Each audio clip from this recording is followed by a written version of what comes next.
Thank you, Janet. Janet is always very interesting, isn't she? A mouthful of. He's talking with his mouth full. A full mouthful. Yeah, that was the voice of our artist of the week, who is an actor, a model, a musician, and he is based in Lagos. His interest in graphics and audiovisuals saw him gain a master's in media and communication from the Metropolitan University of London. He also studied film directing at the Central Film School, London. Apart from acting, he runs his own audiovisual media company called Yin Media. Now, what's that Chinese? Yin and Yen? Yin and yen. Okay, I'm sure this is from the Adedoyin bit, right? The Adedoyin. This your yin Yes, is from the last three letters. nothing to do with the Chinese one at all. Well, the meaning has to do with it. Ah, Yeah. so what is the meaning? Well, it's like symbiosis. Yin and yang is a symbiosis. So to us, the clients are the yang. Okay. Okay. Demola Adedoyin, by the way. You were in October 1. Yes. That's hot movie. What was your role in October 1?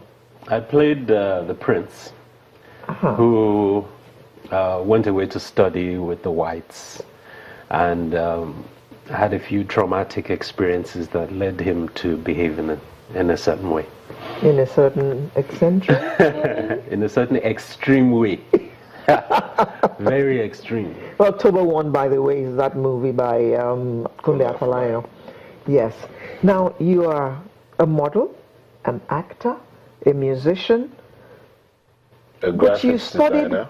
media and communications. Convergence, please. I think a lot of these things can be done with natural talent. If you train your talent. I mean, modeling, you don't particularly need any kind of technical know-how to do that.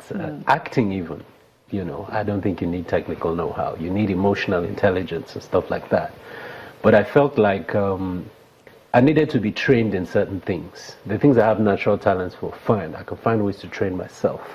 But I have to learn other things that can just help me extend my range and make me able to do more things. Did you set out wanting to be an actor?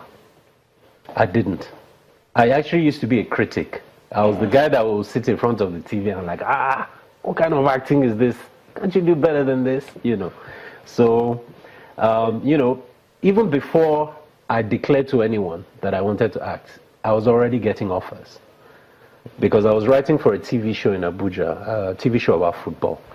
And after a while, they couldn't find the lead. The director asked me, why don't you do it? And at the time I said no. Because I thought, me acting, no way. Look at you now. Never say never. Okay, so when you now decided you were going to acting, when did you start, stage or TV? Short film. In London, I was doing modeling part-time while I was doing masters. Just extra cash, whatever. And my agent said, my modeling agent said, there's a role in a film that I think will suit you very well. Go and audition for it. And I thought, okay, maybe this is the universe speaking to me. And then I went, I did the audition, and, right there in the room, they were asking me for my availability. So I thought, okay, maybe I did okay.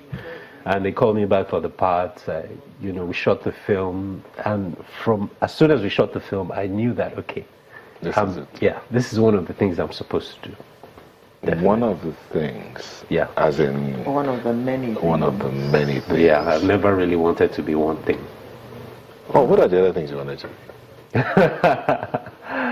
Well, there's a lot more coming, but I think the other things I wanted to do, I'm doing them, like entrepreneurship. I've set up a company, and I don't really do modeling anymore. But very soon, I hope to go into film production.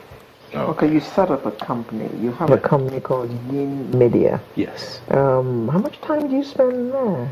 With all At the these moment, acting roles. at the moment, all the time I get off the TV show that I'm currently on is focused on the company, and I have help. I have people helping me run it on a day-to-day basis when I'm not there.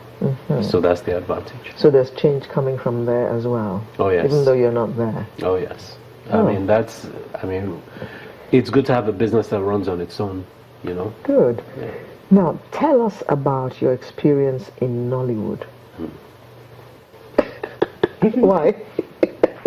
I'd like that reaction. Yeah, but I want you to maybe ask me something a bit more detailed, because A bit more specific, yes. because there's positives and negatives. Oh, yes. So, Nollywood has come a long way. yeah.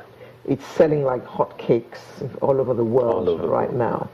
now. But there's still a few things here and there that some people perceive need tweaking. Yeah. Definitely. What, in your estimation, what are those things that need to get us to a point where a Nollywood movie is showing on not on Broadway, it's on a big screen in America, on a big screen in England? The environments are different, and a big budget Hollywood movie is a different thing from a big budget Nollywood movie.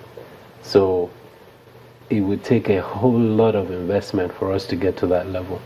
Because if you have a small amount of resources to shoot a film and you get stuck halfway, you know, time is against you and you're paying for the film every day, you might be tempted to just cut corners. They'll say, okay, let's just shock it there. Let's just do it like this. Let's just get through it. So a lot of that still happens. Of course, it's a problem of planning too. So maybe that's where mediocrity comes in. But these problems are still there, and I think they're down to investment, because the people, it's the minds, it's the great Nollywood minds that are bringing us to where we are, and it's still the minds that are going to break us open into the rest of the world on a mass scale, you know, get us to show in US cinemas, UK cinemas, cinemas all over the world. So if the minds grow and they get more investment, I think we'll be fine. Does the Nigerian viewer, or is the Nigerian viewer discerning enough to notice what you just spoke about? Yeah, that's another thing. Maybe a huge part of the audience isn't that sophisticated. I mean, they've become used to getting what they're being fed, and they're okay with it. But the hope with it is, now that they're seeing better things, they'll think, well, why can't it be like that film? Why can't it be like October 1, you know? So with that, hopefully it will change. The minds, the hearts and minds will change. And they want more. They want better stuff. When we look at the industry in Nigeria, you said you did a slight comparison between the Nigerian industry and Hollywood, and you said it would take a lot. Do you see the industry, which you're part of, on that path towards that? Yes, but the rise is kind of slow. It's still a slow rise. We're still slowly just climbing out of this mediocrity, this, average standards, low budget kind of thing. What's your role in this movie? Which movie? This movie. In the Nollywood moving towards Hollywood. I have my own ideas of bringing things into the market that transcend what's already here. And a problem I'm personally having now, I've spoken to a few top people in a few studios and production companies, whatever passes for studios in Nigeria. And I pitched a story about an action, kind of thriller action that I wanted to do. And this person said to me that, look, our studio, this is very political. I want you to go away. Hold on. Yeah. We'll come back to that. Okay. I want you to go away. All right. Please don't go away.